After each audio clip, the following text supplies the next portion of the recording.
भाई ये लिस्ट है उन अंग्रेजी के शब्दों की जो मेरे फेवरेट हैं। बहुत सारे लोग मुझसे पूछते हैं सर आप इतने बड़े इंग्लिश के टीचर हैं, आप बताइए आपके फेवरेट वाले कौन से हैं? ये वाले हैं। और क्यों है वजह बताऊंगा एक एक करके। लिस्ट ये रही, हिंदी बताता हूं, एग्जाम्पल भी देता हूं, आपके ही फेवरेट हो जाएंगे। आज के बाद से शुरुआत करते हैं। भाई सुनिए, सबसे पहला वाला आता है मैरली। मैरली, अब देखिए इस बोलने में कितना सुहाना सा लग रहा है। इसका मतलब पता है क्या है? मैरली का हिंदी में मतलब होता है दोस्तों सिर्फ और सिर्फ। सिर्फ और सिर्फ, ये मतलब होता है मैरली का, सिर्फ और सिर्फ। जैसे मुझे सिर्फ और सिर्फ चाय अच्छी लगती है, मुझे सिर्फ और सिर्फ तुम्हें देखना है, मैं सिर्फ और सिर्फ अंग्रेजी सीखना चाहता हूं।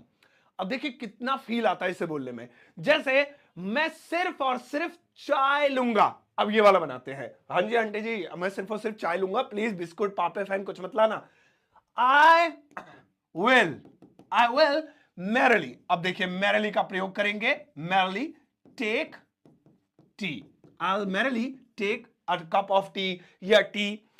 हम क्या करते थे, हम मैरली की जगह ओनली का प्रयोग कर देते हैं अक्सर। लेकिन आप देखिए ओनली थोड़ा सा बेसिक सा हो जाता है, लेकिन अब मैरली बोलेंगे थोड़ा सा एडवांस लेवल लगा, इसलिए मेरा फेवरेट है। एक तो छोटा सा और बोलने में आसान, तो इसका प्रयोग आप कर सकते हैं, बहुत खूबसूरत है। दोस्तों आगे बढ़ते हैं। अगला वाला आता है सेल्डम।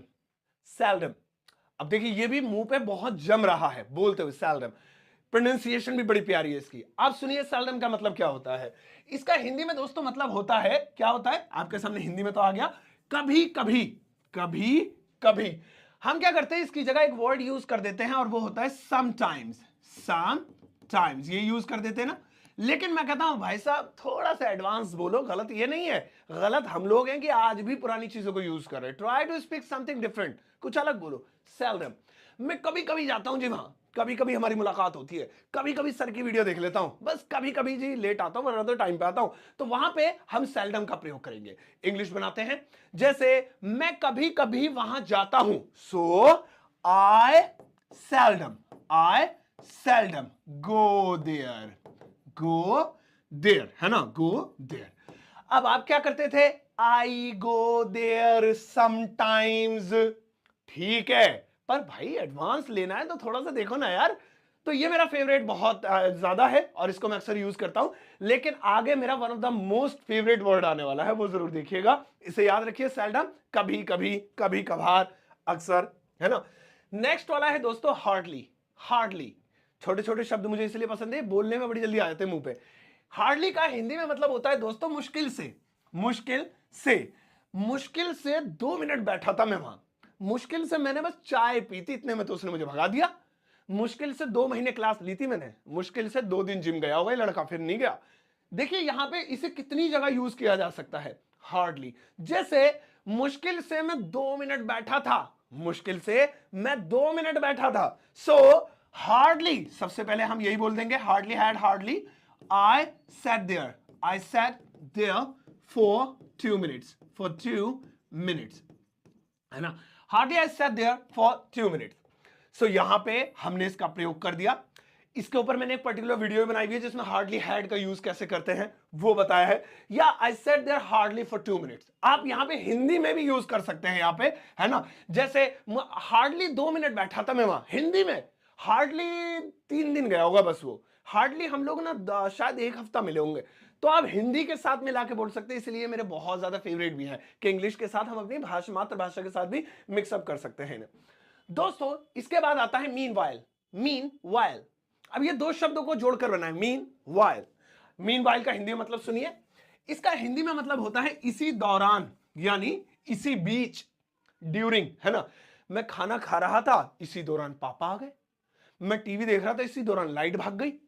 मैं अच्छा खासा जिम कर रहा था, इसी दौरान लॉकडाउन हो गया, जिम बंद हो गए।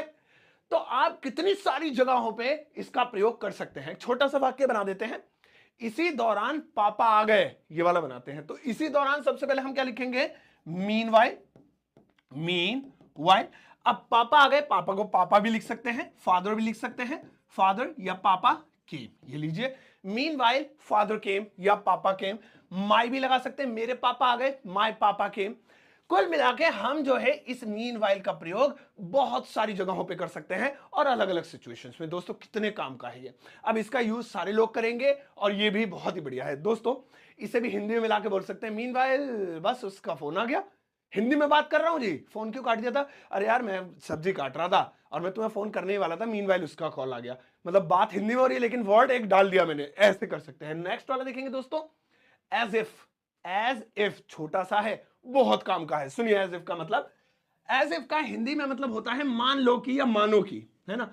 मान लो कि आप प्रधानमंत्री होते, मान लो कि आप देश के राजा हो, मान लो कि यहां पर एक बहुत बड़ा सा महल है, मान लो कि आपको बहुत अच्छी इंग्लिश आ गई, क्या करोगे। अब यहां पे आप जिस किसी को भी कहना चाहते हैं इमेजिन करो ऐसा, तो आप एज इफ का प्रयोग कर सकते हैं। मान लो कि मैं प्रधानमंत्री होता, प्राइम मिनिस्टर होता, so very simple, as if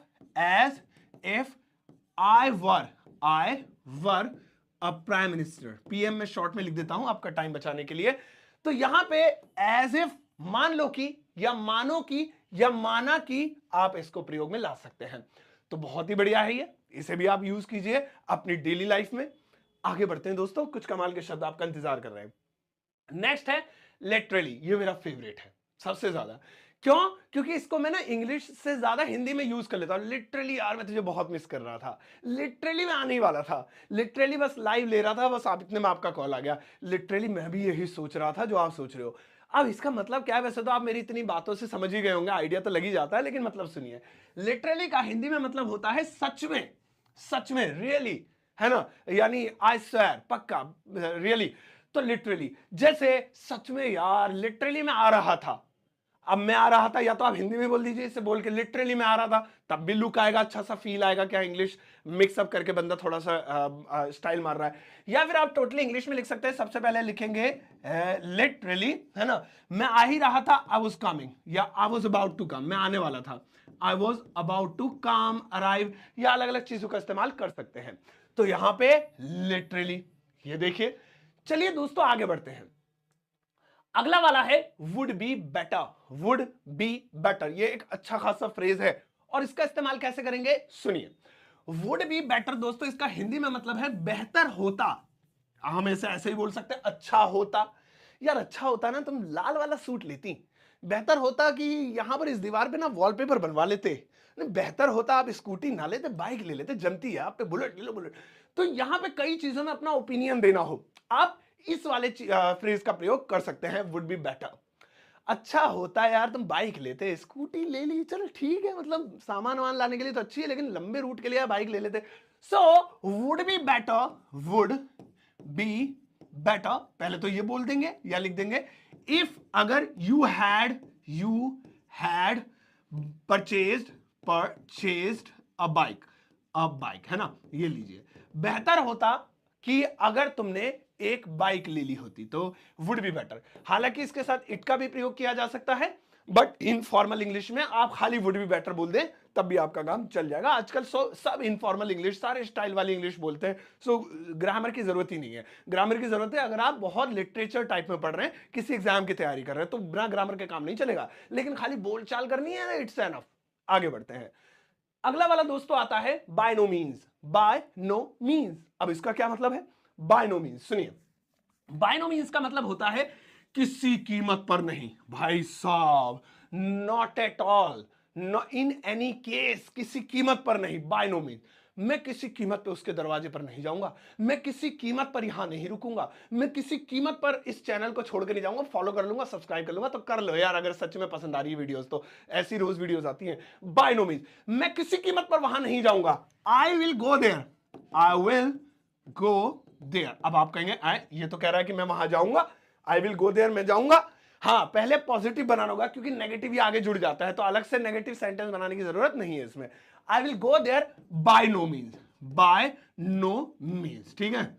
देखिए अब ये ऐसे हो गया, मैं वहां जाऊंगा किसी कीमत पर नहीं, है ना। अगर मैं इसमें भी नोट लगा देता, मैं वहां नहीं जाऊंगा किसी कीमत पर नहीं, अजीब लग रहा है, मैं वहां किसी कीमत पर नहीं जाऊंगा, तो ये हिंदी में इसके अंदर मिलाकर बोला जाएगा, लेकिन अंग्रेजी में हम इसे ऐसे लगा सकते हैं।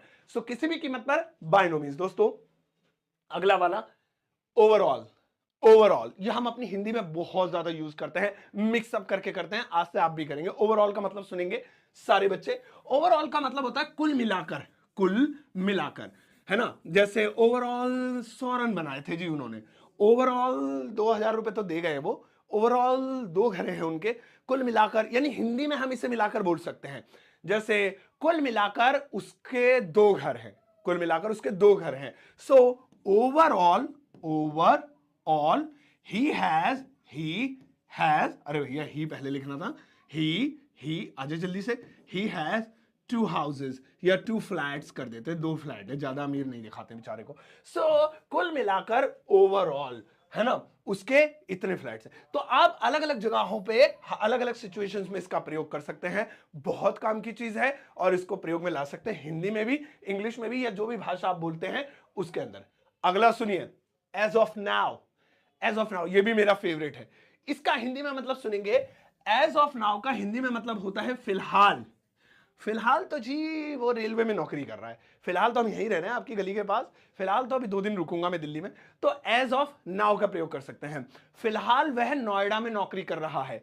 सो as of now, as of now he is working, he is working in Noida, in Noida. लो जी, ये जगह का नाम हो गया।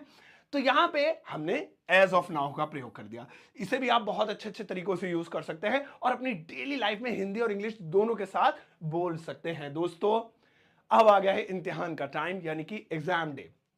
जो भी मैं सिखाता हूं लास्ट में उससे रिलेटेड कुछ सेंटेंसेस जरूर देता हूं, ताकि आपकी प्रैक्टिस ज्यादा से ज्यादा हो सके। यहां पर कुछ सेंटेंसेस लिखे हुए हैं, ये उसी टॉपिक से रिलेटेड है जो आज मैंने आपको पढ़ाया है। आप इसके इंग्लिश वीडियो के कमेंट सेक्शन में जरूर दीजिएगा, मैं आपके आंसर को लाइक दूंगा, और जैसे लाइक आएगा तो हमें फील आएगा कि मैंने आपका कॉमेंट पढ़ा, हम दोनों कनेक्टेड हैं। और कैसे आप जरूर सोशल मीडिया पर पता नहीं कहां कहां से आंसर लिखेंगे, लेकिन आपको लगेगा देखो सर ने कॉमेंट पढ़ा, और मुझे भी अच्छा लगेगा कि आपने इतनी दूर से कॉमेंट किया। तो ये जरूर कीजिएगा वीडियो के कॉमेंट सेक्शन में।